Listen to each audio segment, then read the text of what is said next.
first time, we like to talk about making board games on this stream. We start from a blank piece of paper, usually draw a concept, make a mind map, brainstorm some ideas, and just go from there. Try and mechanize the ideas in a board game sort of a way, see how we could potentially make the game playable, develop it out a little bit, sometimes get into prototyping, usually more just talk about our ideas, the kinds of stuff we want to make.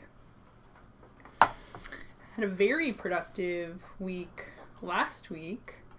Let me pull up my brainstorm. Got some great doodles there of otter? Short-legged otter something. Yeah, we started our brainstorming with giant rodents last week and came up with a lot of fun design ideas centered around animals, fossils, the funny names things have, how those names are developed. Learned a lot about that.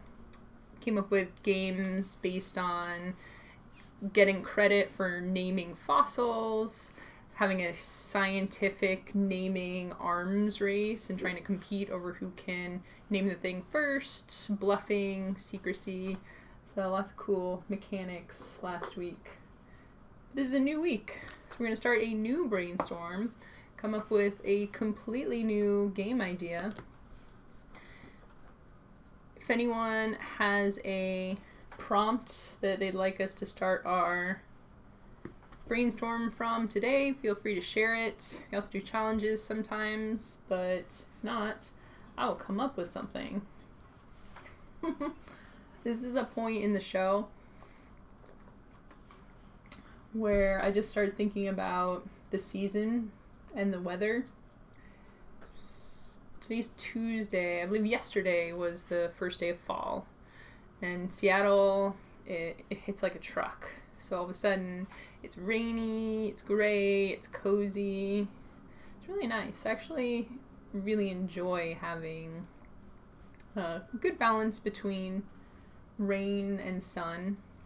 People say it rains all the time in Seattle. It's not true. We get a good amount of sun. Like today, it's beautifully sunny. You can kind of see if I position myself just right. Even with the blinds down, the light of a million suns is shining upon me. So yeah, we've done a couple of seasonal weather brainstorms. It's funny, at this point, the show has been going on for months. And I want to make sure that I have a variety in topics. I kind of tend to think about food, think about tea. It's like, I would really like some tea right now. Think about cozy things. Going to some shows coming up. Going to Shucks in Canada and PAX Unplugged later this year. Speaking of going to Shucks, I'm going to, fingers crossed, have some copies of And Then We Died for sale, courtesy of Rainy City Games. Make sure I get that right.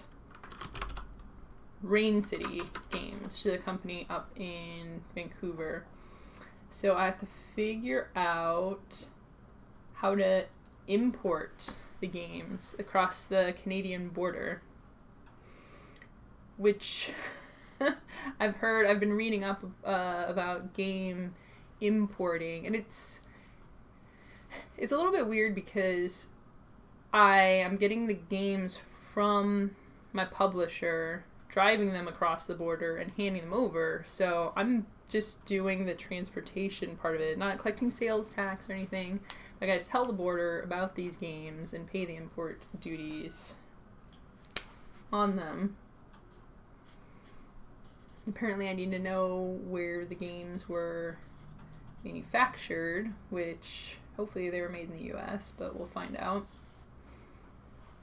For importation purposes, they just want to have a paperwork trail and make sure they know where things are coming from if you're going into the country, which is fair. Import. Welcome to our super fun board game design hour where we talk about imports and border crossings. I think a lot of times tax, duty, declaration.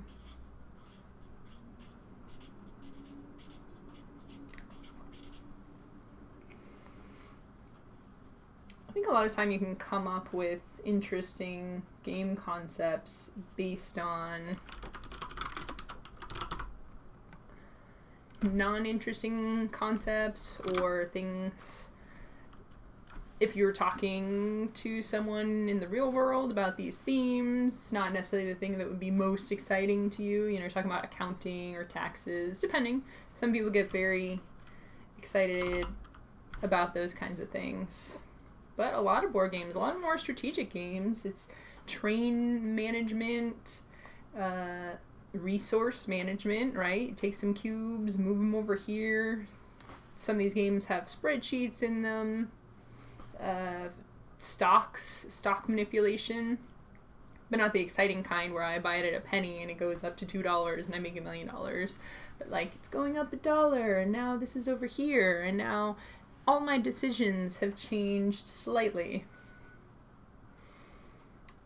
Yeah, so let's look up some reference material. I know that Jordan Draper made a game called Import Export. Haven't had a chance to play it yet, but it's got some fascinating bits, because of course it's a Jordan Draper game, so that makes sense.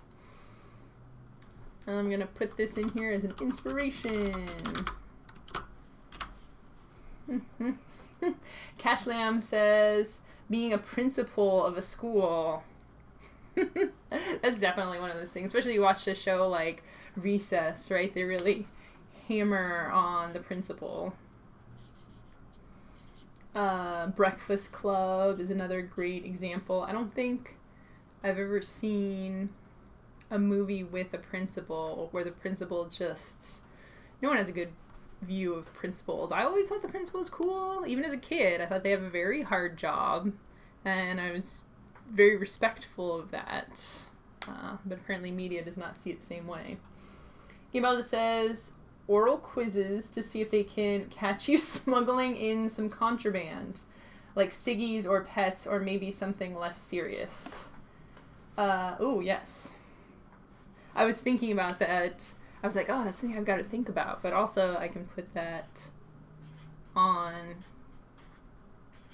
here. Yeah, so if you look at something like Jordan Draper's game, again, I haven't played it, but it looks to be more mechanical. You have your ships, you have your goods that you're transporting back and forth based on situations and criteria. But it's interesting to think potentially of a game where it's a little more... I'm going to type this up on my sheet. It's a little more narrative-based. Oh my gosh. Maybe I shouldn't be talking about this a couple weeks before I go into Canada, but like narrative-based imports, oral grilling,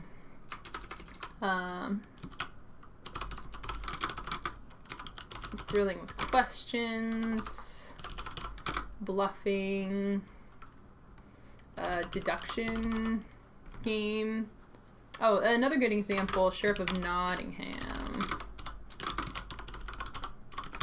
covers this in a very interesting way, where you have your goods that you're trying to sneak by in your pack, and the sheriff is the inspector who makes sure you aren't smuggling in contraband. Inspector is what I was going to write down here. Yeah, and I want to keep this all above board. I'm happy to pay the taxes on this. I just want to make sure I do the things in the right order. And these aren't expensive things. Each game is like only a few dollars to manufacture, so not including the labor necessarily. So hopefully you can figure that all out. It'll be fun. Senior Bob, hello. Cash Lamb says, lean on me. Yes. Oh, yes, you're right. Okay, I stand corrected. I love that movie. Such a good movie. That is one movie, one of the few in which the principal is portrayed in a positive light. Game biologist says, getting diverted to the inspection area. Can you disassemble the vehicle and successfully find the contraband? Yeah. Alright, so right off the bat, multiple directions for our potential import-export game. My headset is mad over here. Turn that off. Making the beeping noises. Contraband.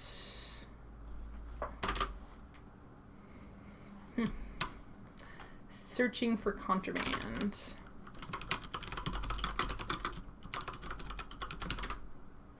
Vehicle disassembly. And you could do speed vehicle. I'm just gonna add that up here. Speed vehicle disassembly, right? Because you're trying to pump as many cars through as possible.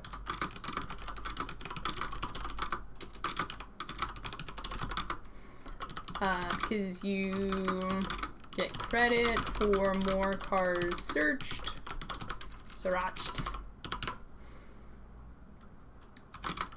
Also get credit for contraband you find. Lose credit. This could be points or whatever it ends up being for letting contraband slip by. Maybe there are plants. Plants is ambiguous. Maybe there are, shoot, what's the term? I'm just gonna say people paid to try and break the system. There's a word for that. And they know when you miss something. Hey Bob, Canadians bringing Kinder eggs to U.S. game conventions? Oh my gosh. Is that smuggling? Is that... I'm gonna write Canadian Kinder eggs. Again, I want to do things by the rule, not make things any more difficult for people, but also it's like, I have this like 99-cent food candy toy to give to someone. Kinder eggs are funny though, right? Because it's like got the toy inside of it, so it's not just a food thing. It's got the toy element as well. So it's probably classified differently, right? When you're talking about importation, you have to think about classifications. Classification of goods.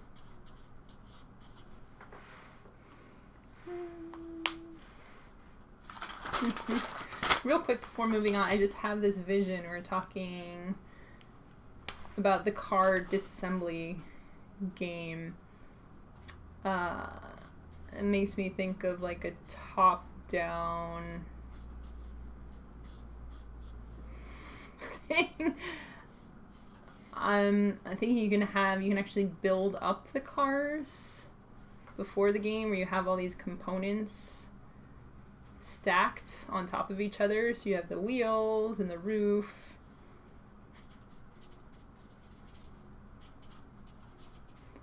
This car thing would be a fun thing to play around with. And then you might remove the roof. Maybe there's different costs to remove the different pieces. So you have the interior, the seats, and maybe depending, some of them are constructed differently, so you might have like boxes back here taped shut, coolers, someone's backpack or handbag.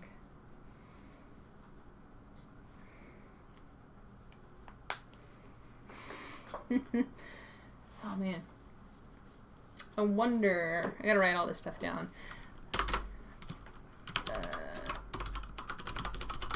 constructing a car, have a roof that covers it. Then depending on the car, you have seats, bags, sealed, boxes, coolers, backpacks that cost more or less to time, frustration, etc. to open up. So these cards could either be a component where this is printed, and then each time you open the same card would be the same, or they can be constructed where you pile a bunch of stuff in there. But they could be pre-printed, and then you just have a bunch of them for different cars. And like with a little roof on top of it, so you don't know which car you're getting. Printed or built, I'll say.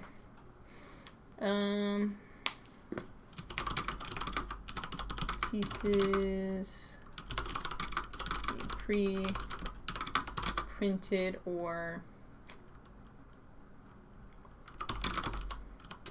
you quote-unquote construct a car before a number of cars before the game starts. I saw, what was I looking at? I was looking at Obscurio. There's a new game that just came out. You should check it out. It's a little like Mysterium. Looking at the box of it, you wouldn't expect it to be what it is. But once you get inside of it, it's a very clever game where someone's the secret keeper and trying to give clues to people in a very interesting way. There's a betrayer element to it. One of the things I really like about it is for the components, they have a bunch of circular cards about this big, but they're not chipboard. They're cards, which means there can be a lot of different ones.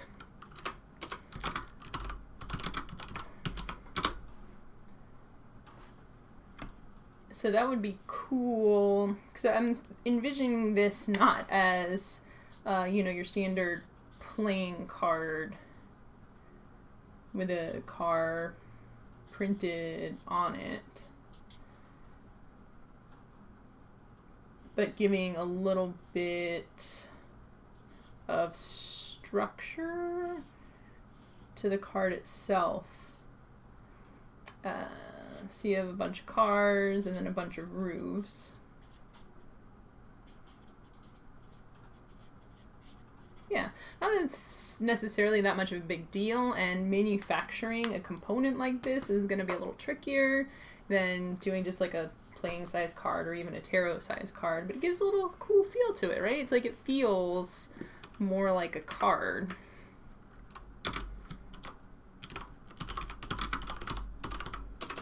Cut out. Feels more like your... Alright, what am I missing? Email just says, my diciest border crossing, not to be repeated, was when I was taking my young cousin through Canada as a shortcut between New Hampshire and Michigan, I'm guessing. I was prepping her for the questions of the border. She kept saying things like, I'm going to scream, I've been kidnapped when we get there. Jeez. That is definitely stressful. Yeah, that makes me think... I like this cars idea. Again, we're not committing to anything yet. We're just having a bunch of fun ideas. It's a little far from import, but I'll put it here off of border crossing. Shoot, how am I going to put that? Frustrated, unwilling companion.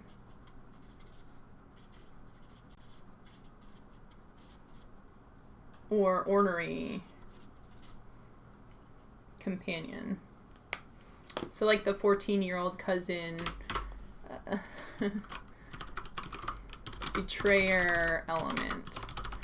Someone in the car is going to spill the beans. She was my not-so-secret betrayer. Yeah. Hey, betrayer, not necessarily secret, right? Usually the role is hidden, but I guess if it's not secret, is it still a betrayer? That's a good question.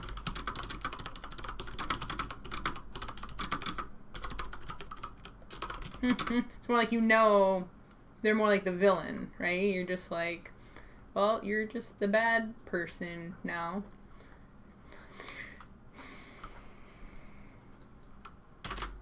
All right. She ended up sleeping her way across the border.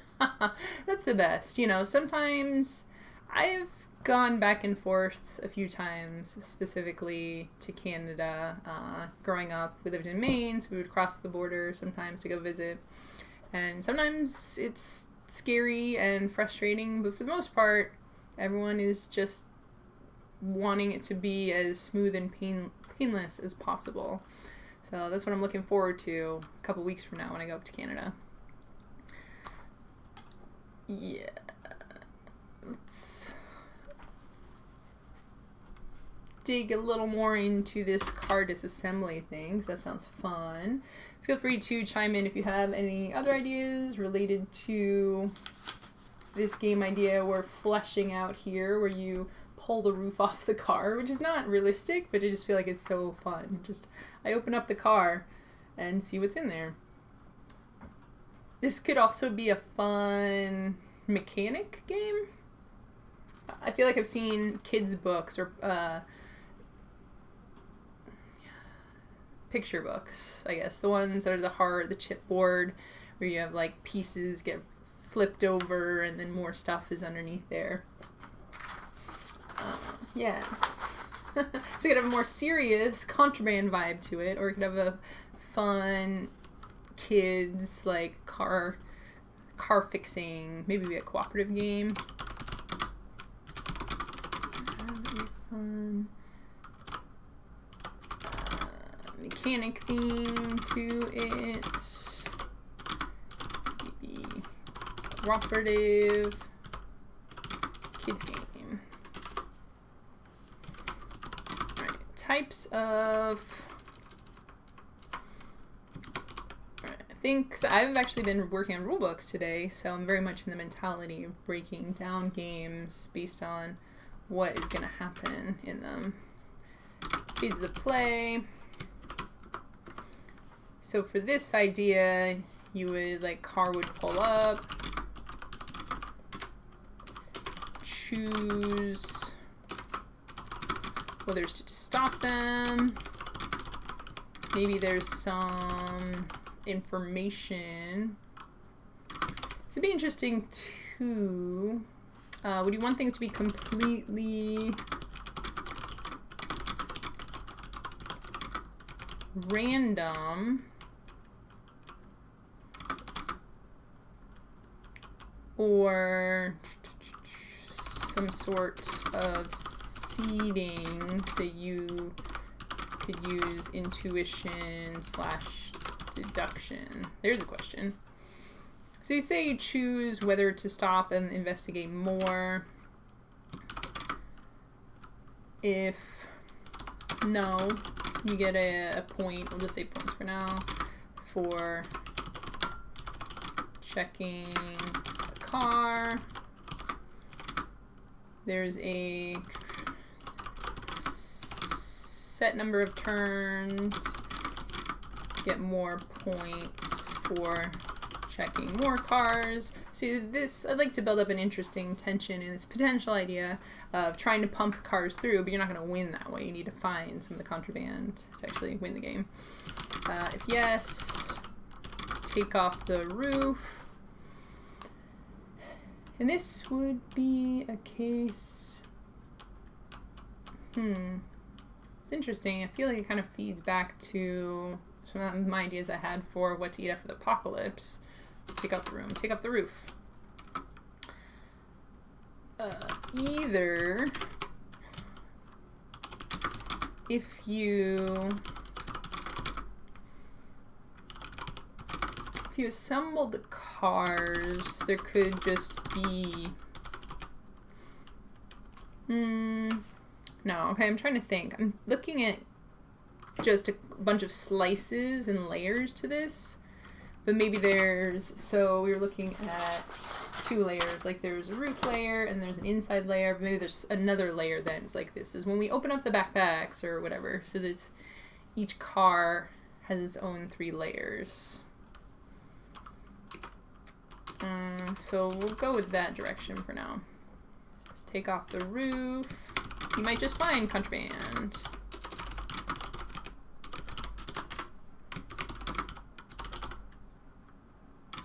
You might find nothing. Right.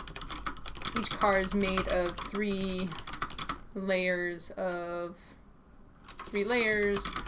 roof, middle, deep investigation.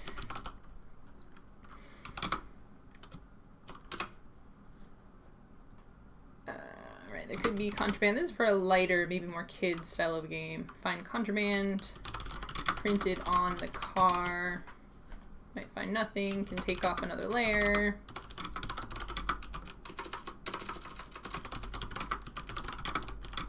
Or let them go through.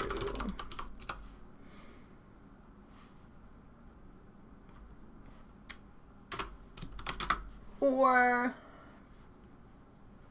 it's a little more, you know, you just pick off something. It's like, oh, I found something. More a lighter gameplay style. Or depending on what you found in the car, boxes, bags, etc. You might draw from decks to see what's in them. Some deck tuning, searching to make this more strategic. So it'd be tricky to theme that potentially, but the idea is you maybe get some heads up or something. Somebody calls ahead and it's like, oh, look out, watch out for the blue car. They've got some stuff in there. Take up another layer. Okay. Senior Bob, always look in the fuel tank.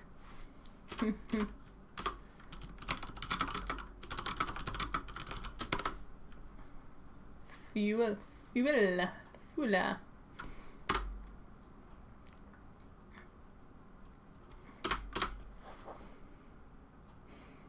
Reverse upwards, where the car board starts out stacked with tiles, road trip stuff, and the expector is trying to strategically move items.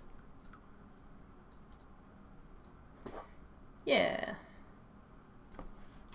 There's a couple of ways, depending on if you wanted to pump through a bunch of cars and have simplification of multiple components so you never really knew what was coming up, or create at the beginning of the game, you create this stacked car or maybe a few cars that are set up and you have to dig through them to find the contraband.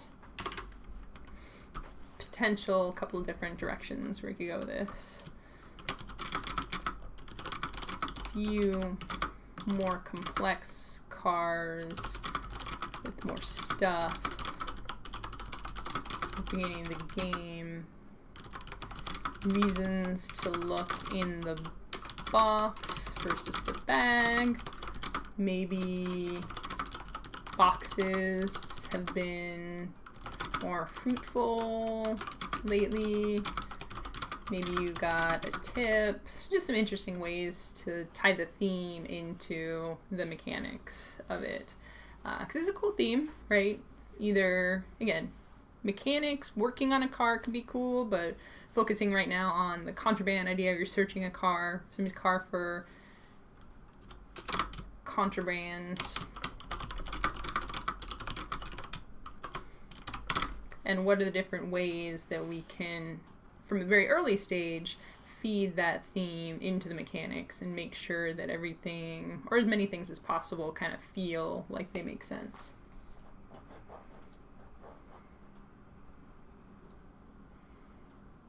When is that game going to come out? The Mechanic, deck building, area control, worker placement.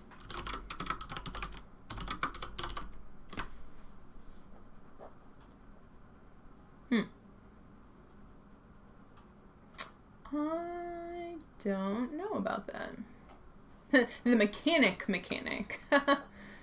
The Mechanic board game. There's Trader Mechanic, right? It actually was about mechanics, so it's a pretty cool game. Travelers have their own rules for how they can pack. Ooh. I like this new idea, Game Biologist. So now we're going in a direction of asymmetrical gameplay, 1v1, or 1v1, one versus many, many versus many. See, some are drivers, some are inspectors. Choose, pack your car secretly. Choose which lane to go into. This one's cool because we had mentioned Sheriff of Nottingham at the beginning of the show. More of a Sheriff of Nottingham vibe with a modern twist. I like that. Sheriff of Nottingham is a good game. It's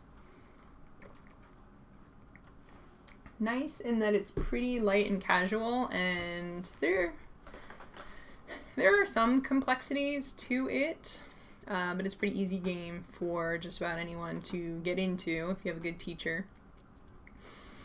And this could be different in ways of being a little more strategic in what you're packing, where you're putting it.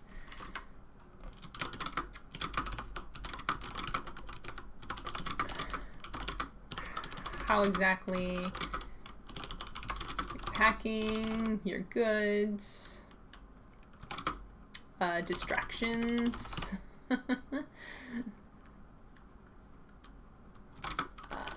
Maybe pack something a little bad to distract from the big bad item.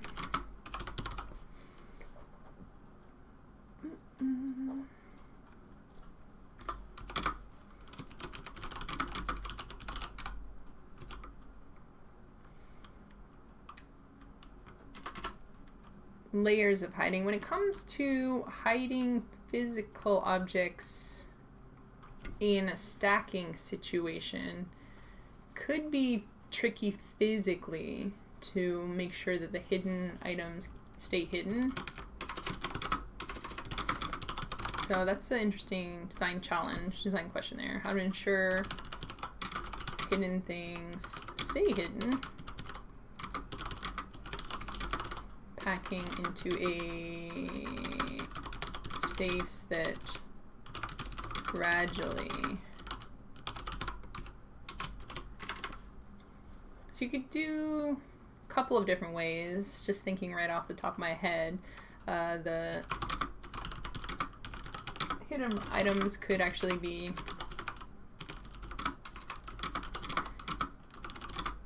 in your hand, or you could have quote-unquote location cards. Location cards, boxes, anything like that in front of you that you put cards under. I kind of like that. I want to sketch that out because that seems like a fun direction to go into. So as the hiding player, you could have a representation of your car and then have like I would say like five locations.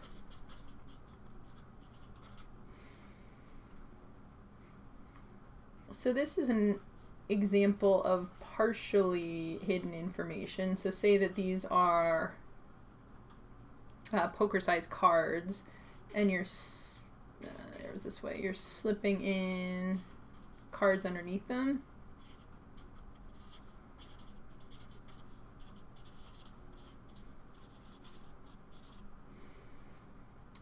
And the way this would work is you'd be able to see whether someone had stacked items. They wouldn't be able to see what the cards were, but they'd be able to see, oh, there's something underneath there.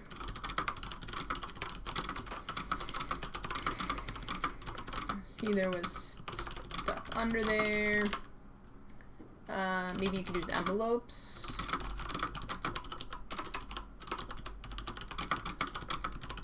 To be less obvious. I had a really cool idea. Component-wise, it'd be kind of a nightmare, but this would be really fun, like playing with a miniatures doll set with a little dresser with the drawers that open. Have little boxes you can open, little bags, and then have tokens that you put in them. That's the nice thing about Sheriff of Nottingham. If you haven't played, you actually do get a little pouch to put your cards in, and then it feels more like you're stuffing your things into a sack to hide it. It'd be super fun if you have your car card. Boop. And on top of it you have a box, you know, because you're traveling, going to a trade show, whatever. And inside the box you might have a cat, right? No, you're smuggling your pets over. Don't actually do that. Again, in making this game... Okay, now I can draw an otter. The cat looks much more like an otter. I don't know what happened there. Give it whiskers. Kind of like a cat. I neither confirm nor deny. I don't espouse smuggling of goods. Maybe that's why they did Sheriff of Nottingham in the past. So they wouldn't... I don't want to be caught as a game designer being like, oh, I encourage you, here's some ways you can smuggle stuff across borders. Here's some goods. But it can be an educational game, right? These are items that you shouldn't bring across the border. Education, am I right?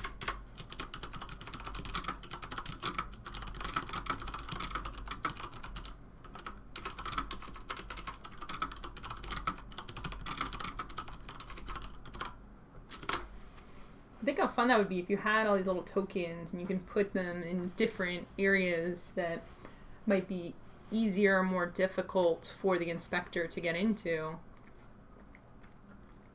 based on the game logic. And there would be a bluffing element to it, right? It's like, oh, I'm just going to leave this out in the open and maybe they just won't even see it. Like, I'll just leave this lobster.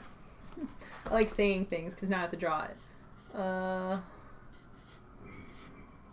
Shoot.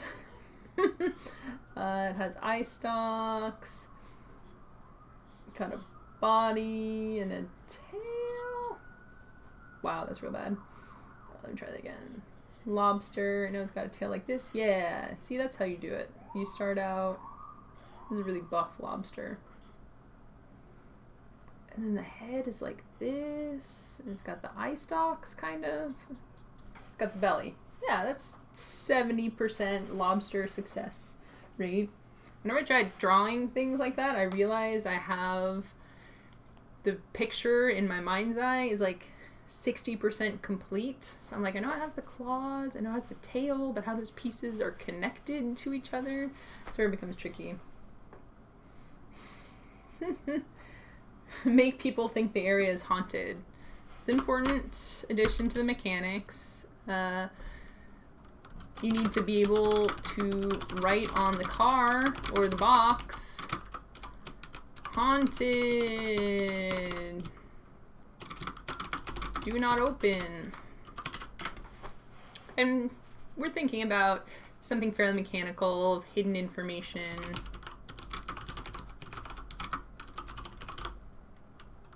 Bluffing. We can also go in a slightly different direction.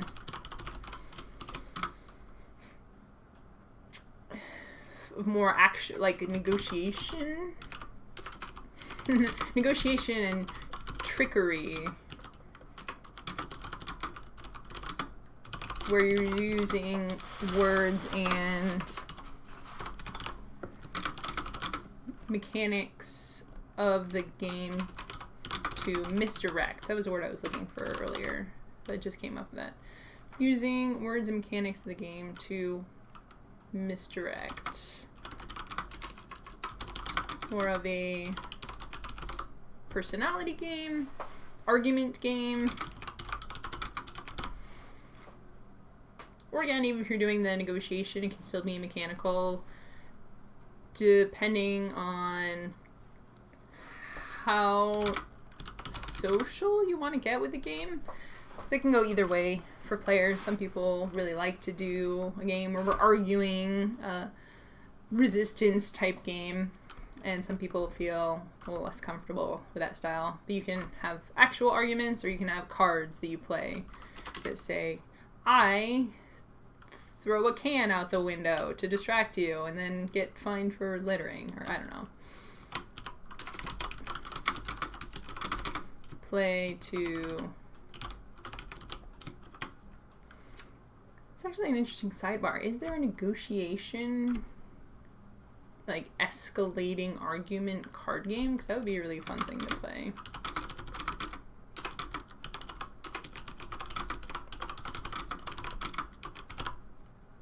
Like a ladder game or a traditional card game where you're just stacking things, higher and higher power arguments on top of each other.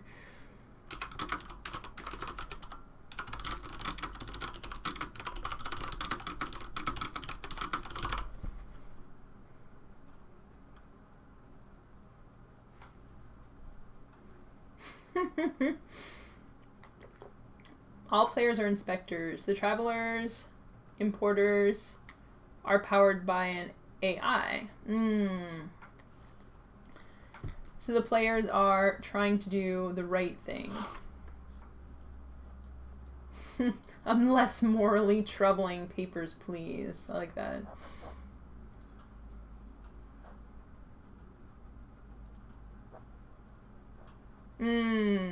Okay. Yeah. It's a good point to bring up. We don't always talk about the morality.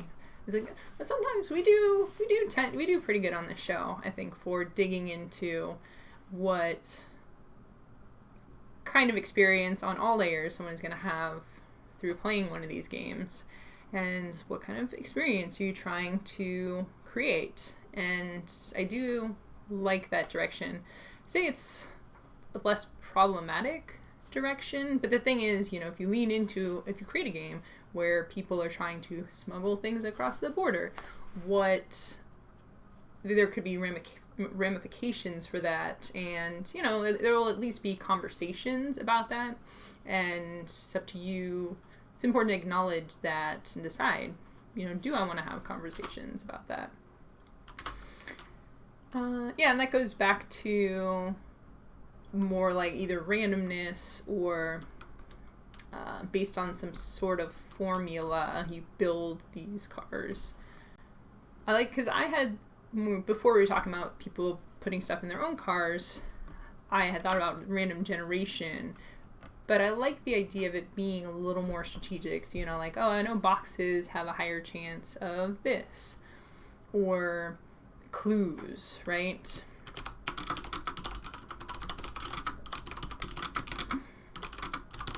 Like, because that's what real inspectors do, right? You know, they can't know everything, they can't look through everything, so they have to use shortcuts. Good chance of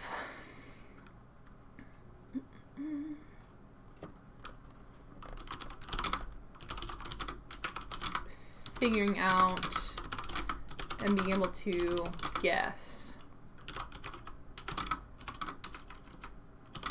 what's in the cars. So it would be a formula for generating the cars. Again, something that's a little tricky in paper, but something that I'm very interested in finding non-intensive ways of doing this, because if you can have a simple AI or formula to put things together, you can have a lot of variability to the game and make it be different every time. Caution. Caution, life's scorpions. Sidebar. Started saying sidebar. Sidebar.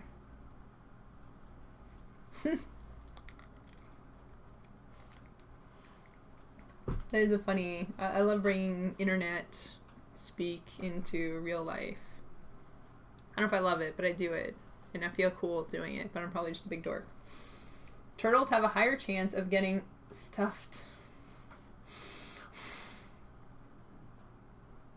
Don't forget dogs to sniff them. Why would the turtles get stuffed down someone's pants? I don't know what's happening over here. But yes, have the dogs. You can have different tools. Okay. Did I say sidebar? Maybe that came up because I said sidebar. I think I say things like that a lot. Sidebar now have dogs in the game, which is great. We can have art of different dogs, and all of a sudden the game comes about choosing your favorite pupper instead of actually, like, the first 2 hours. Like, oh, this one's really cute, but this one's kind of, like, weird looking, but in a cute way, and no one else is gonna pick it because it's kind of goofy, but I really love it, and this one's my favorite.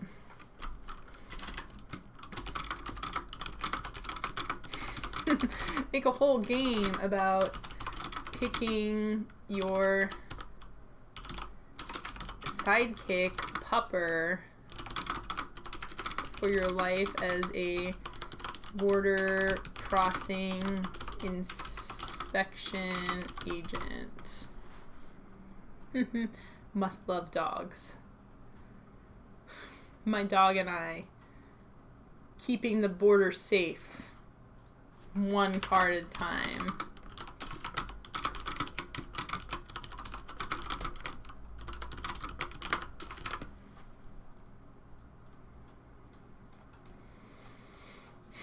I kind of like this idea too is more of a customs thing than a contraband thing. So the punishment is they just get fined, not they go to jail, because I don't really like that. I don't like thinking about people trying to get things, like illegal things, across. Just like, you should have paid some taxes on that.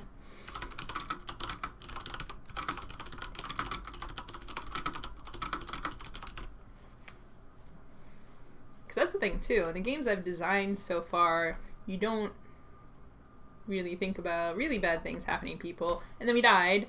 Everyone dies, so I guess that is a little dark. But it's approaching a real life thing from a more lighthearted perspective, which lets you actually talk about it, which I think is cool. But yeah, a lot of people do war games, a lot of people do combat games, and in those, like, oh, and that person is dead now, or that person's in jail now, which is, again, something neither here nor there for whether I'm judging those types of games, but it's something you should be aware of when you're creating games, that there are those thoughts and feelings that arise from them. This is how they smuggle turtles. It's not my fault. People are insane and awful. Oh my gosh. That's terrible. I didn't realize that was a real thing. Why are they smuggling turtles? Why don't they just let the turtles be free in their natural habitats? Fall up and then we died, and then we were born. I feel like that'd be a little bit more limiting. Then we were reborn. I'm actually working on. It's been held up. We've been working on a lot of different projects, but my actual follow-up to And Then We Died is, well, you see what happened was, or some shortening of that. It's a more family, kid-friendly game about telling tall tales with the same infinite possibility and creativity, where someone plays the first word and says, well, Mom wants to know what happened to the window, and you start your story with, well, you see, what happened was because my friend's daughter would use that phrase every time before she was coming up with something implausible. It was like, what happened to your French fries? Did the dog eat them? They're like, well, what happened was this alien came down, opened a portal, we went through the portal, and so on and so forth. Turtles for the pet trade is not cool. Totally not cool. This is your public service announcement. Smuggling turtles for the pet trade is not cool. PSA, don't smuggle turtles. You can have another game about people getting caught smuggling turtles, and then they get turned into turtles themselves so that they can feel what it's like to be the turtles.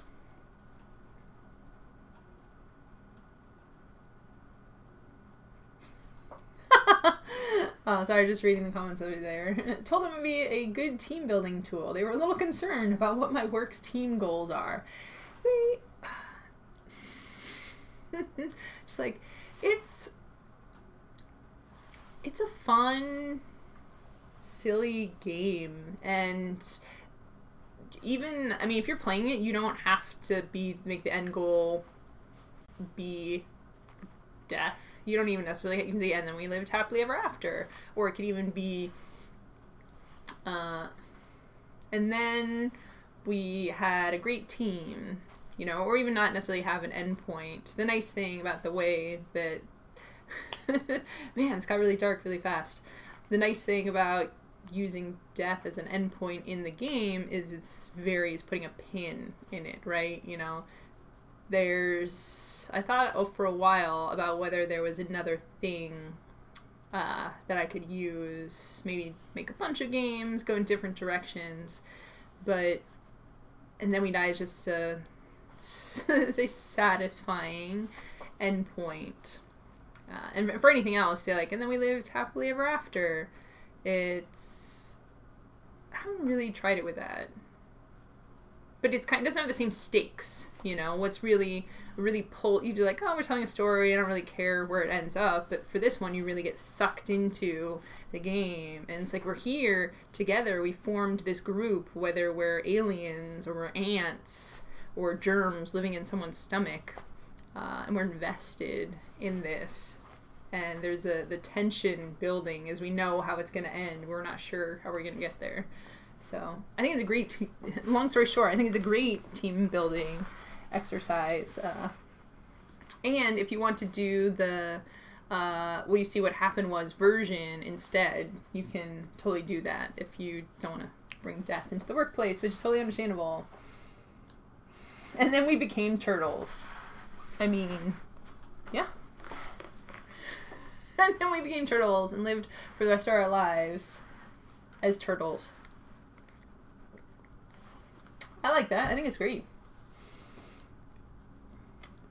Focus more on system dynamics than theme when I assess games as potential team building tools. So it's okay to die. We joke about actual mishaps and averted injury all the time. Yeah, I mean, work is what I learned when I became an adult. Work is a lot less serious than a lot of adults would have you believe. Okay. Major sidebar. Back to, what are we calling this? Inspector Gadget. Inspect everything. Keep a close eye. We are watching it. Sure.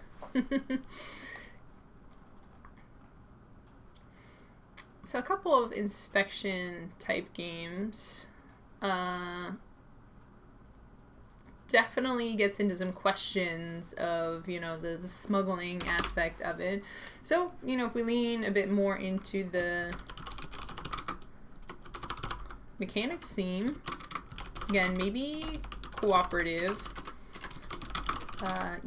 Similar thing where you have the car and the parts of the car that could be breaking down.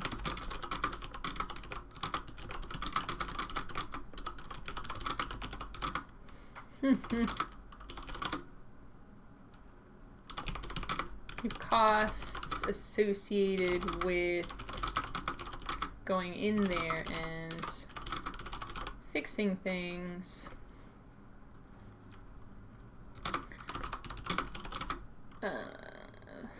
For this one, it makes more sense to have an AI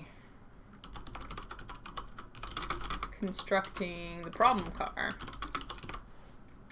This was interesting. I think this is a great example of how even slightly shifting the theme can make a big difference in the game. So for the border crossing one, you're trying to...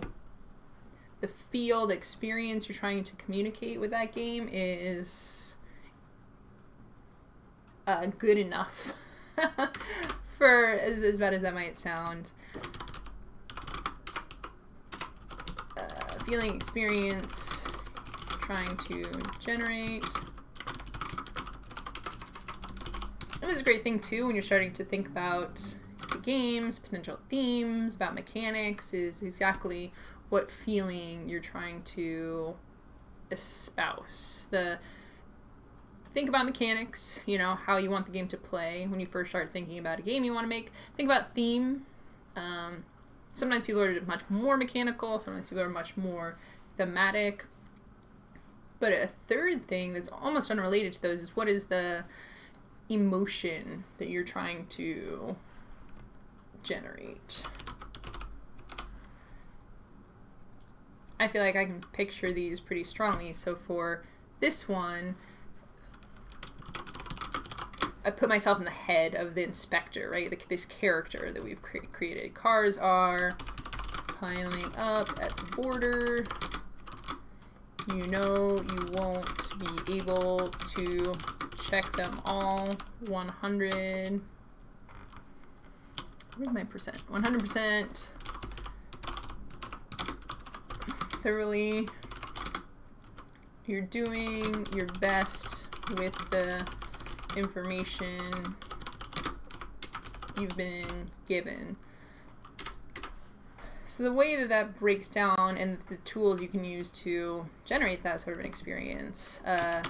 Speed timed element, not necessarily, I don't mean real time for this one, I don't think. But the game keeps progressing to a set ending. Number of turns, rounds, etc. So you feel running out of time. Pressure, I think is a good way to put that. So speed timed element. Actions have time, turn, round,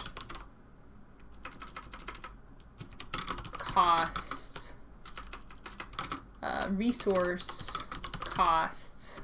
So you can do that, like it takes time. I need to earn resources, like maybe if I put some cars through, I get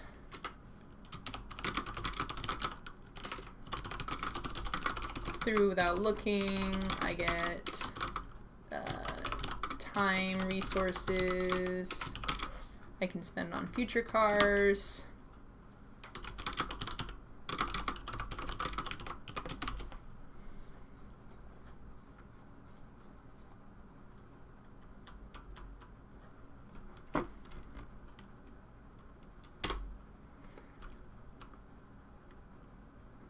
And then there's also kind of secondarily the thrill of discovery, right? As much as, I don't want people to be trying to get things through without paying customs or taxes.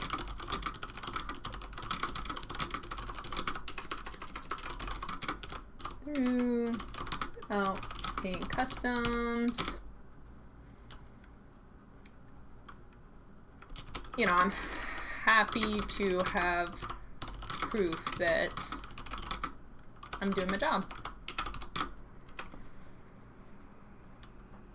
Yeah, so that can be a fun experience or a fun exercise to go through for a game that you're working on. Not just thinking like, okay, how does it physically work? How does it thematically make sense if you're doing themes and not just pure abstract strategy? And then emotionally or experientially, like, do I want people to feel relaxed? Do I want them to feel stressed? Do I want them to feel competitive or frustrated? There's a lot of different things you can work in there. Jalopy inspectors. Gosh, yeah. I'm gonna say theme the second. Jalopy inspectors, wagon inspectors, setting it in an interesting time and space can make a very different game. I love that we're digging into this because magic item smuggling. I feel like there's been a magic item smuggling game, or at least a magic item trafficking. Oh my gosh, magic item trafficking game. Sometimes I worry about the types of things that I talk about on the stream. It's all games. It's all just games. I swear. Don't get me in trouble. So it could be fantasy themed. This is an interesting thing, right? We're talking about the theme is bringing things across a border and not declaring. So we say meta theme. Bring things across the border without declaring them. And we naturally went to, because I was talking about traveling and going to a convention, we framed it in the modern time and place. But sometimes when you look at a theme and push out from it a little bit and see what other ways you can go, you can come up with some really cool things. Exactly. Why not a jalopy? Why not a wagon? Why not a caravan? Like, keep going back in time, right? Or going in a completely different direction, going in a fantasy themed direction, or science fiction.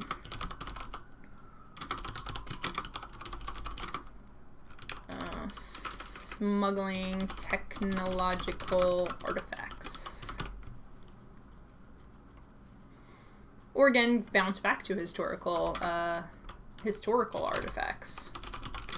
Historical technological artifacts. You go all over the place with this. So many different cool directions. You might look at this and think, oh, well, now instead of having one game idea, I have like 10 game ideas. And how do I decide on one and stick with it? I think it comes down to what excites you the most, because for the modern day car border crossing thing, and like, oh, that sounds like a cool idea. But then you think about, like, what if it was magical items? Like, oh, I'm really excited about that idea. I can think about all sorts of cool ways that I can use magic mechanically in my game. So that can be cool, good, right? And then secondarily, maybe none of these secondary themes particularly speak to you, but maybe one of them resonates more with playtesters. So you can, and that's what I'm doing with Split the Loot. I've tried many different themes, and some of them have resonated more or less. Like Split the Loot, I started with dungeon treasure / pirate treasure, treasure in general, I guess, treasure themed, and didn't really resonate with people. And went through boy bands that resonated. Now I'm doing more of a combat battle game that's more exciting and the theme makes the mechanics make more sense thematically. Makes sense thematically. 'Cause sometimes you just throw on a theme and it doesn't really work. So playing around with this a little bit can help you to find exactly what your game is supposed to be. Game Model says, I love the number of designers at GrandCon. Yeah, GrandCon was recently. Who said they design experience first rather than mechanic first. Oh, that makes me so happy.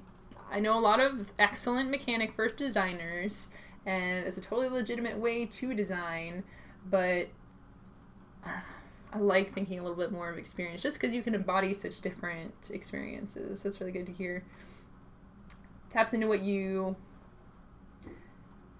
you are, what you do, how do you win in a visceral way. Exactly, getting viscerality in there. You work your shift at the inspection station, time limited, but you want to move as much traffic through while missing as little contraband as you can. Perfect. That's what I was trying to say, but you said it a little more clearly than me, so I'm going to add this in the notes. Demons? Oh my gosh. The illusionist typo demon.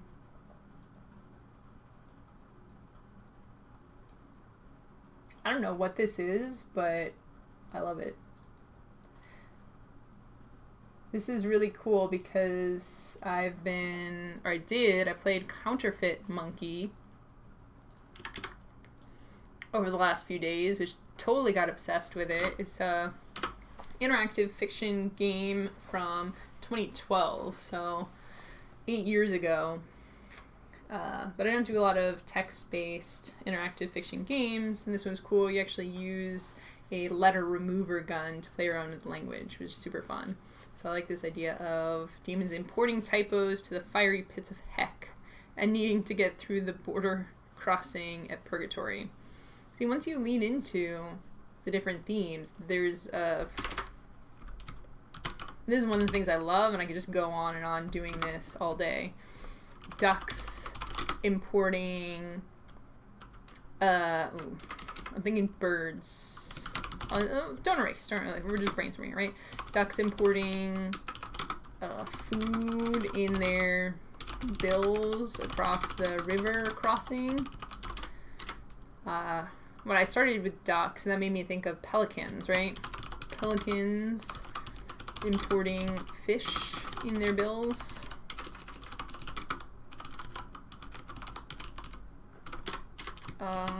Clams. Do clams make pearls? Oysters make pearls.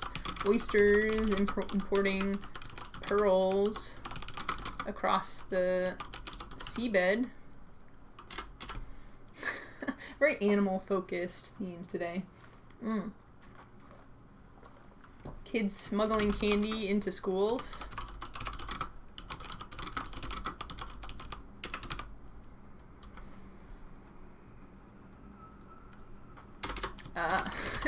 Office workers smuggling snacks into or out of the shared refrigerator. Oh my gosh, Senior Bob, that's very, yeah, you say that you're more of a mechanic first designer, again, which is cool and important, especially if you can take mechanics and use them in a new, interesting way, but that is a very poignant smuggling game theme. Smuggle earthly things with you to the afterlife. I like that. Searching for contraband. I want like a smuggle pun. Smuggle pun. Smuggle snuggle. Smuggle snuggles.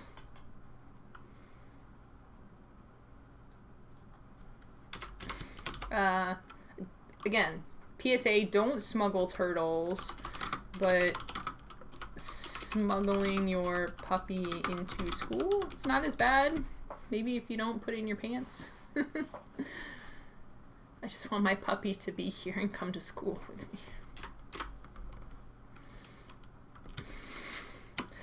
duck smugglers. I don't want to say that now that I know that there's, or that we've talked about this very serious pet smuggling problem.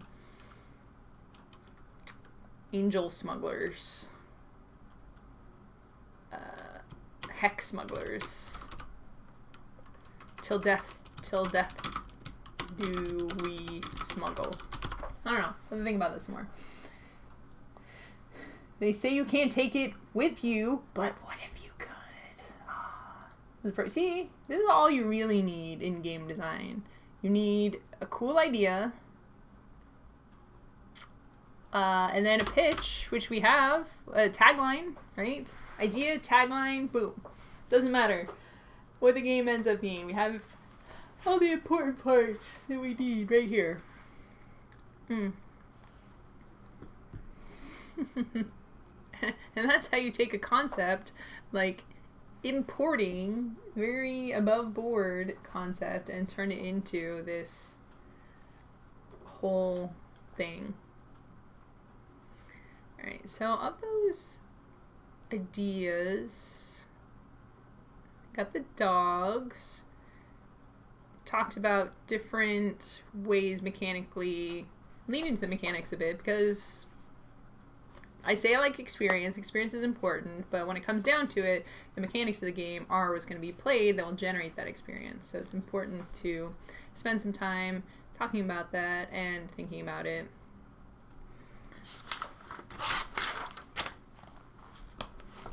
So we can dig a little bit into a couple of different directions that we've talked about today. Decision points, I would say, for the design. In a perfect world, we would have time to test everything, every permutation, see which is the best, but with limited time, it's important to say which direction is a little more interesting for us. So, 1, 2. Choice 1 is someone creates, man, with all these cool themes, say the smuggle creates the smuggle. And 2 is AI.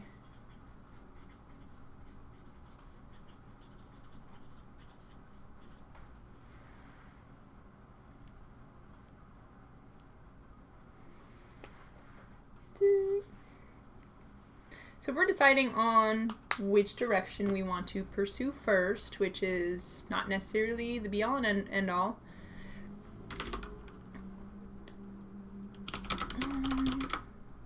someone creates the smuggle.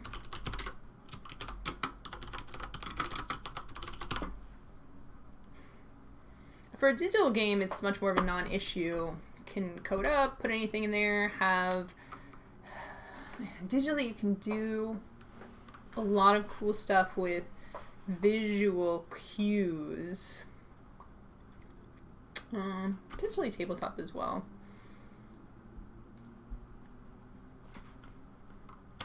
So we can talk a little bit about pros and cons, why we might want to move in either of these directions.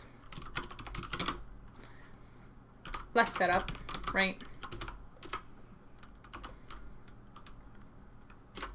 Less setup, pro,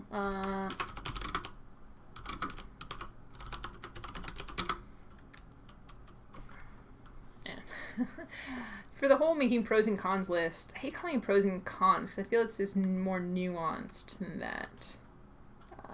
I'll keep thinking about that. But for now, we'll say make an asymmetrical game experience, more richness. You can play both sides. Potential con,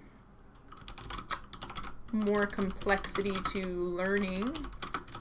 Have to teach 2 roles.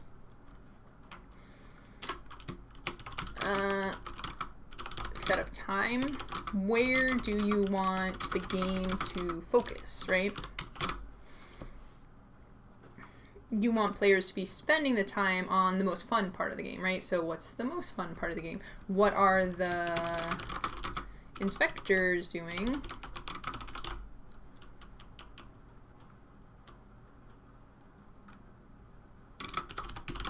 while the smuggles are being set up. It's kind of a third option here.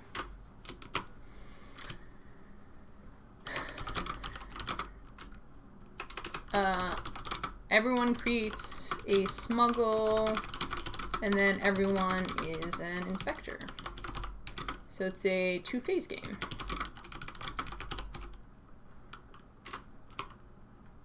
Which could be kind of cool. Pro. So I'd mention here, instead of having some people smugglers, some inspectors, everyone's active during every phase, which is good. Everyone passes their smuggle to someone to inspect.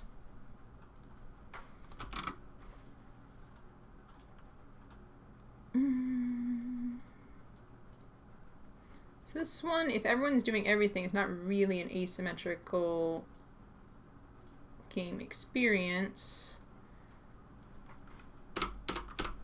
Instead of two roles, you have two phases.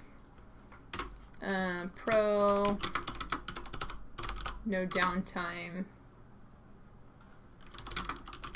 for players. I guess con, I would say thematics, question mark? Thematics? Does it make sense for the, I say smugglers, because not necessarily the smugglers, to become the inspectors?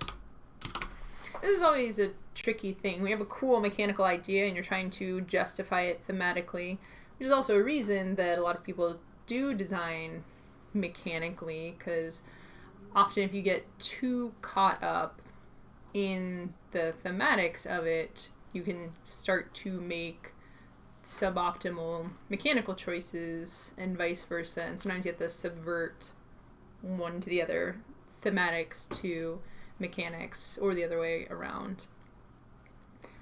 And, you know, you want to make a good, cohesive game experience, but you'll never, unless you're making a 100% accurate simulation experience for, like, you get in the car and here's your board where there's your steering wheel and your pedals, you know. Most games aren't 100% accurate simulations. Even most simulation games take liberties. So you just have to decide where you want to take liberties. AI creates someone creates the smuggle. Someone else is the inspector. AI creates the smuggle. Players are inspectors.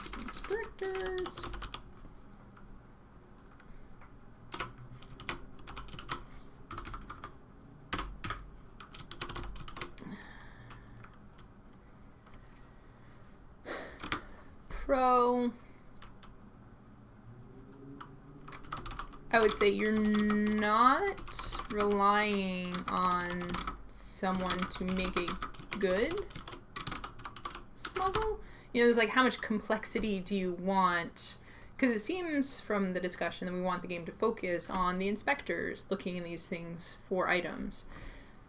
So, like, how rigorous do you want to make the construction process, and how much are you relying on someone else to create a good thing for you to dig through, right?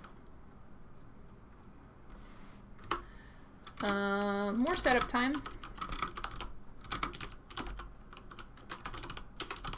Algorithms. It definitely tends to be a certain type of player who is willing to go through a complex setup.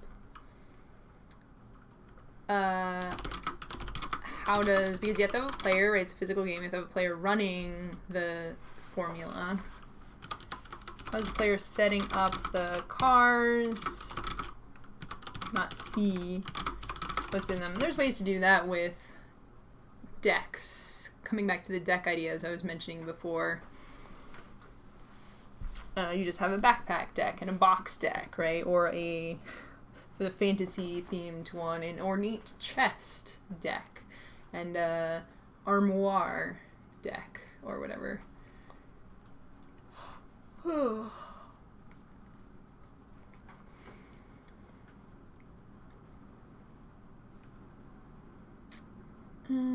Yeah.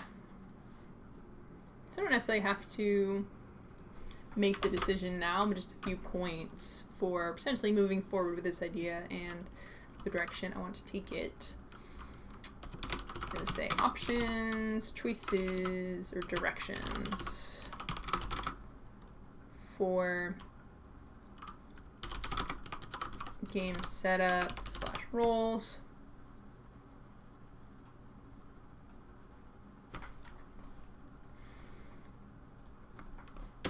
And the other big choice here is for what the smuggle looks like.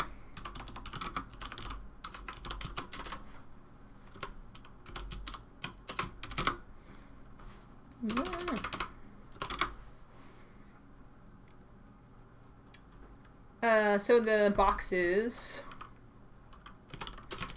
actual physical containers that you put physical items into. Pro is viscerality, con, component,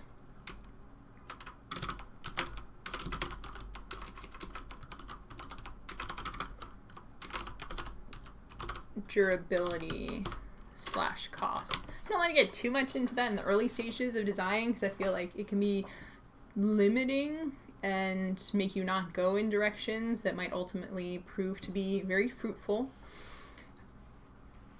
But it's something to at least have in the back of your mind, especially because having worked at a board game store with a lending library, you become very aware of the kinds of things that tend to last or break down. You know, if my game were to be in a library, would it be something that would hold up, or would it be something that would go through a couple of plays and then kind of start to fall apart? I think Quacks is a great example of this. Such a good game. Love that game. The cardboard tokens go in the bag, and then you shuffle them very vigorously, right? You got to shuffle them real good to make sure you don't get those cottons or whatever they are in there. But that rubbing against themselves of the cardboard pieces, the colors start to smear together. Getting your hands on that, they don't hold up very well to that. So they've made the fancy components for them, which you can purchase, which is fun. I saw those recently. Also sidebar. So yeah, if you're hiding actual things in actual boxes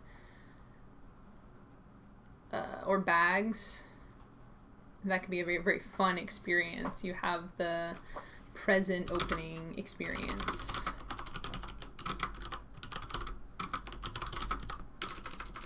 Opening experience.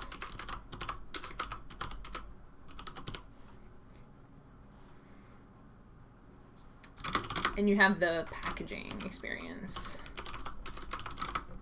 I don't know about you, but there's something just so satisfying about you have a little box and you just put a little thing in there and you're like, oh yeah, take it out. Throw back to being a kid, right? Where you just like put the blocks into the thing and you open it up and they come out and you're like, wow. You never lose that, right? Physical containers. The items are somehow say the items as cards / tokens are stored physically in the smuggle. So this is one step to the side. Draw this as kind of a 3D perspective. You have your wagon or whatever, and you're stacking it up physically with tokens, double-sided tokens. It could be cool.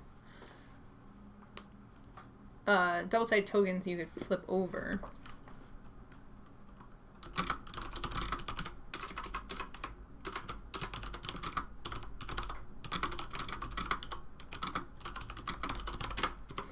con, not exactly a con, but there's, and I would say for this too, for the physical items, con can be a pro as well, potentially, but how much, can't store a lot of information.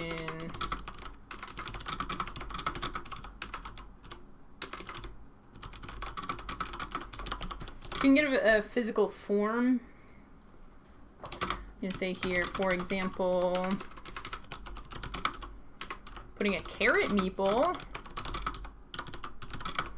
into a tuck box, because that's fun, right? You can communicate certain things, a carrot or a cat, through a meeple, but you can't get more granular information than that.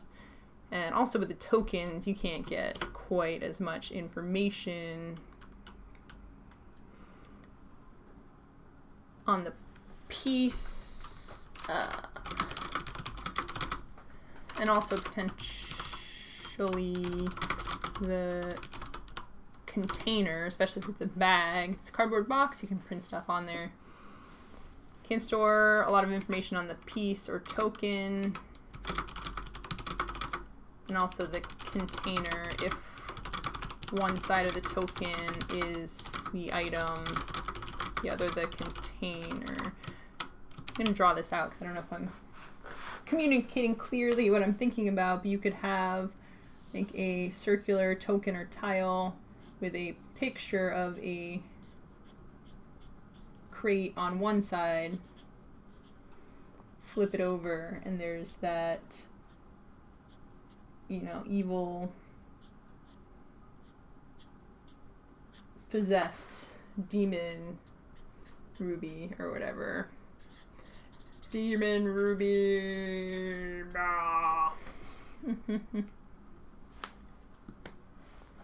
Hide things in those plastic Easter eggs. Senor Bob knows what I'm talking about. See? Like, that's the sort of viscerality that we're talking about here. Cracking open those eggs, and the eggs are a little more durable. And then the cardboard would be, to be like Wingspan Easter edition. I don't know what that's supposed to mean.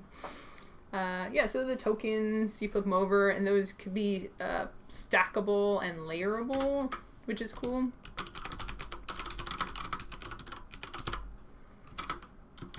Could also be square tiles, and this goes into the upwards idea we were talking about earlier, that you tessellate different depths in different regions. They could be mechanical. Yeah, this is a pro.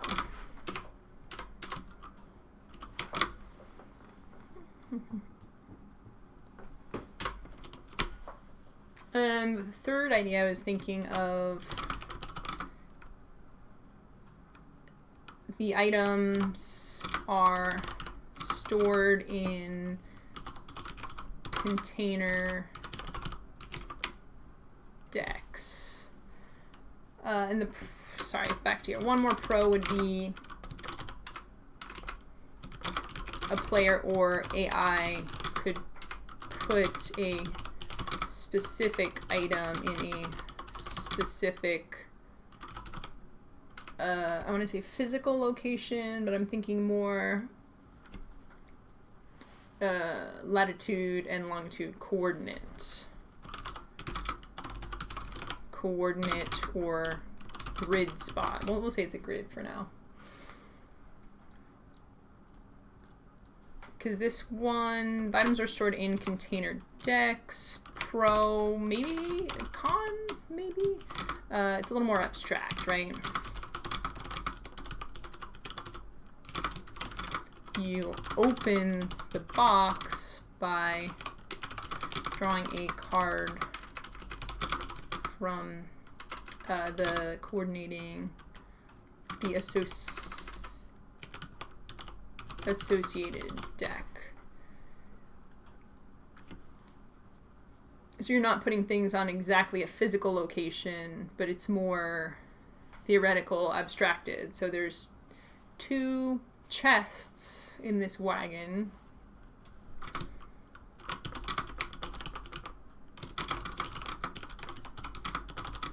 When I open a chest, I draw a card from the chest deck. Pro would be you can use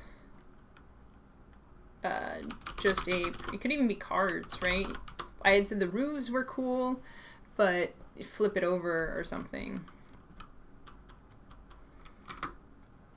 Pre-printed representation of the interior of the smuggle. Yeah, maybe it's just a card you flip with some information on one side. Easier to represent and, you know, not necessarily for the game experience, but probably easier to prototype.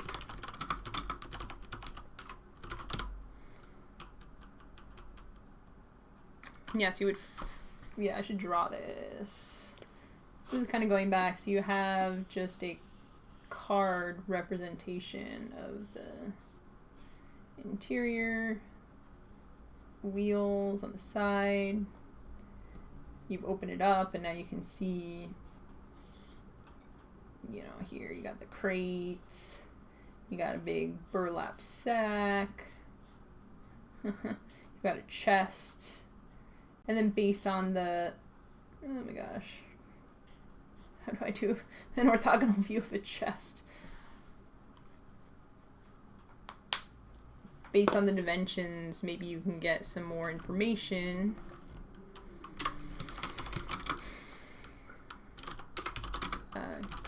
Give partial information based on the type of container. So, and this could potentially go in different directions as well. So, a large chest could hold larger items. A sack you can squeeze.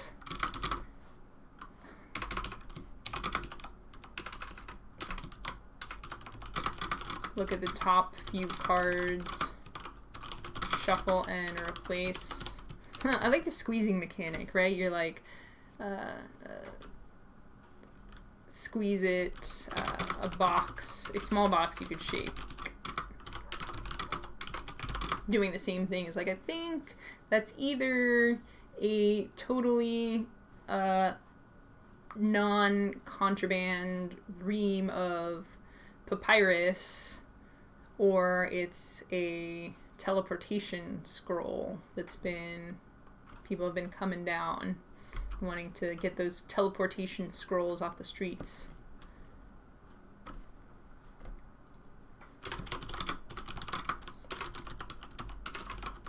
Teleportation scrolls the streets. Oh my gosh, I just read the first few words of the next comment. I'm like, oh, that could end poorly. Sensory box of the inspector can reach in but not see. Sort of like a limited scanning system. It has to figure out by feel if there's all legal goods or some contraband. I like this. I feel like I've mostly seen it used for like Halloween decorations where you put peeled grapes or spaghetti or those kind of things. I just get so nervous about putting my hand into an actual dark box. Just makes me think of spiders and stuff, maybe because I've seen those Halloween creepy things. I'm like, I do not want that. Do not want.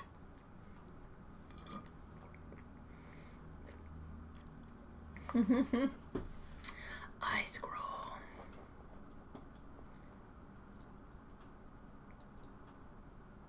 Cool. So I've broken, we got a few vectors here, which is interesting. Sometimes we go more focused onto separate ideas. This is all one idea with, you can combine in different ways. So for example, you could do the space smuggling of technological artifacts where the AI makes the smuggles and it's actual physical items. So you put like a ray gun into a box.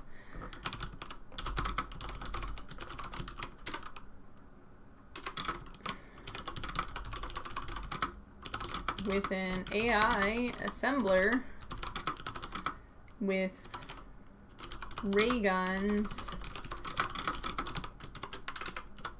Scale. Just gonna get to one thing, but another quick sidebar. Now I'm gonna feel super subconscious. Like, do I say sidebar too many times? I mean, it's in my head.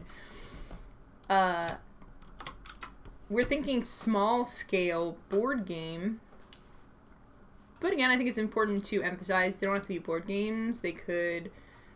We're really basically doing a game design document here. So it could end up as a digital game. It could end up as a hybrid physical digital. It could end up as a parlor game, playground game. So we're thinking more traditional cards and tokens. What if they were toys? We have a toy ray gun, toy teleportation module, just a bunch of space looking toys. And this could work with the identification by touch a little more. So as long as it's not something people are going to hurt themselves on or feel grossed out by, I feel a little more put the thing in the bag and reach your hand into it. Sounds sketchy, exciting and sketchy at the same time.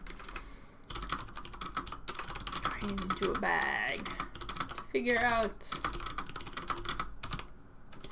that's just one possible combination of the things that we talked about today. When you're doing design ideation, you don't necessarily need to walk through all of the potential options for each part like we did today. We do very different styles of design. Sometimes the idea is fully formed. Sometimes we feel it out a little bit more.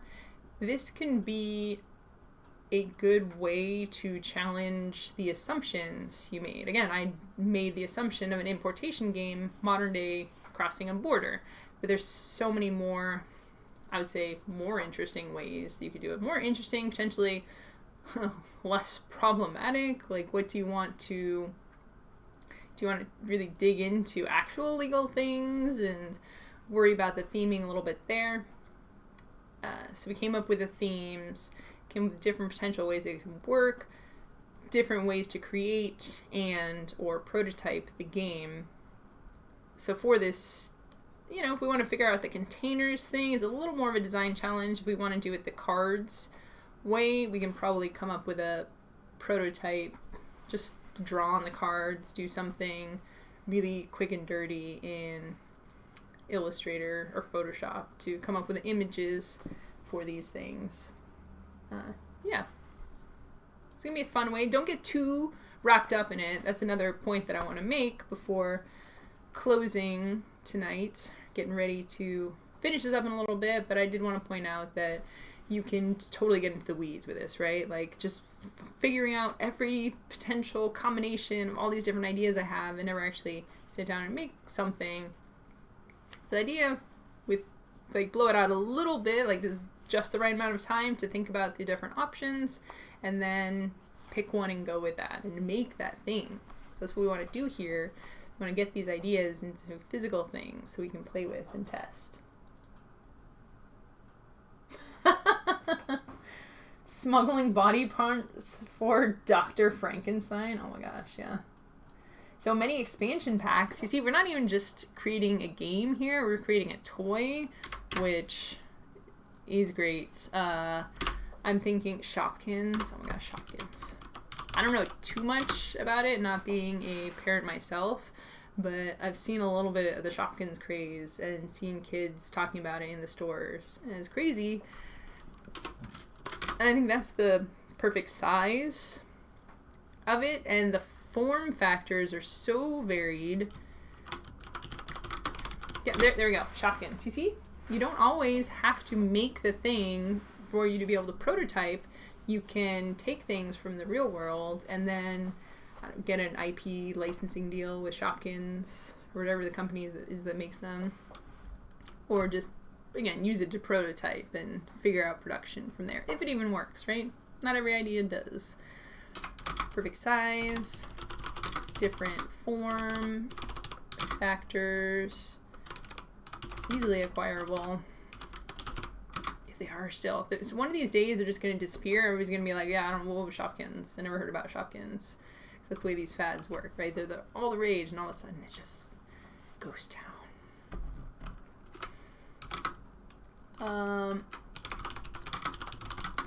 Similar enough that it's hard to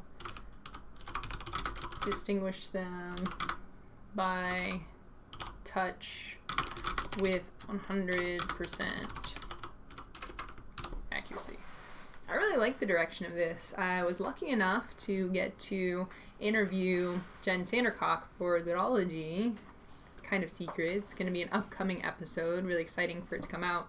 She is the creator of Edible Games, which is a series of games where you eat the components, and also a cookbook of the same name that you can make the games from. And we got to talk a lot about using non-traditional senses in gameplay. In her case, eating, like taste and smell. In this case, with the Shopkins, we're talking about using touch as a mechanic. So physical games do employ the sense, satisfy the sense of touch. So that is one of the senses that are incorporated into the experience, but not a lot of games use it in a mechanical way. Though I do want to call out Nyctophobia, which is an excellent example. Haven't got a chance to play yet, of a game that uses touch specifically, where you're blindfolded and the murderer, you're trying to escape from murder in the woods, and the murderer is the GM. They put your hand down where your character is, and you need to move around and navigate from there, which seems very unique and very cool. I love to lean into some of these more non-traditional mechanics.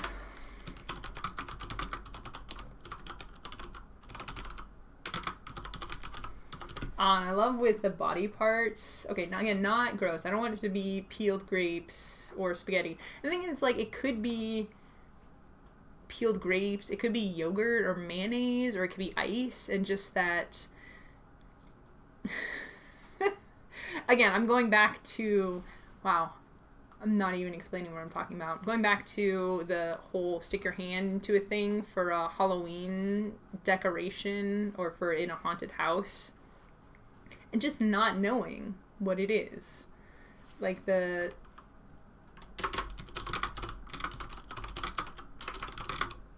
not knowing what it is heightens the excitement / fear, potentially. Because, like, you know, I look at yogurt, I put my hand in yogurt. I don't do that because it's a little goopy. So try not to do that. It's accidentally sometimes. But you're like, okay, that's whatever. Or like lotion or something. You know, you put your hand into a viscous liquid and you're expecting it. Then you can prepare and adjust for that. But if you don't know if it's going to be dry cereal or viscous liquid or squishy orbs, it's where a lot of the drama and sensation comes from. And then, of course, someone is preparing you, which is an interesting note to end on. Preparing you for a particular experience. There's cognitive dissonance with the actual experience, which can create a logical disconnect. So coming back to this game idea that we're branching off into a little bit from the smuggling, more mechanical thing we were talking about earlier, it could be that you're handing something to someone and you're telling them what it is.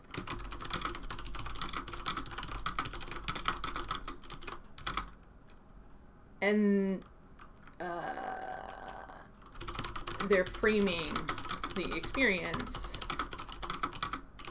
which is going to change your thoughts and reactions. As much as you realize that, right? Like, oh, they're telling me a thing, they're trying to trick me. You might know that consciously, logically, but it still gets into your subconscious and changes what you're thinking. Psychology is weird. Oh, yeah, sorry, I was going to say for the Frankenstein body parts. Yeah, I don't want to go the direction of the squishy eyeballs, but you could have some kind of squishy, like not gross squishy, but like a rubbery, right? Like a rubber bouncy ball or something.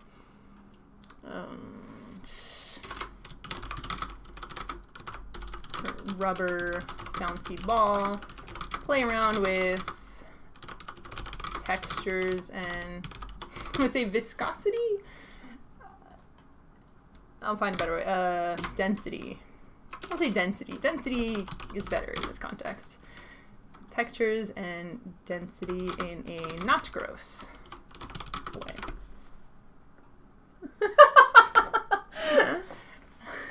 I love this just because this is going to be on record forever. Senior Bob calling out, accidentally, I sometimes completely immerse my hand in yogurt.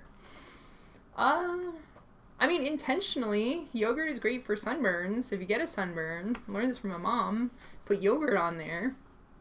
The lactic acid is supposed to be really good for it, so intentionally, I have completely immersed my hand in yogurt before. Accidentally, maybe not immersed. Immersed is a bit of a stretch, but dunked my elbow in yogurt. I got a lot of limbs, and it's hard sometimes to keep track of all of them. Whew. On that note, I think we've come up with enough stuff for one day. Have some really cool ideas here.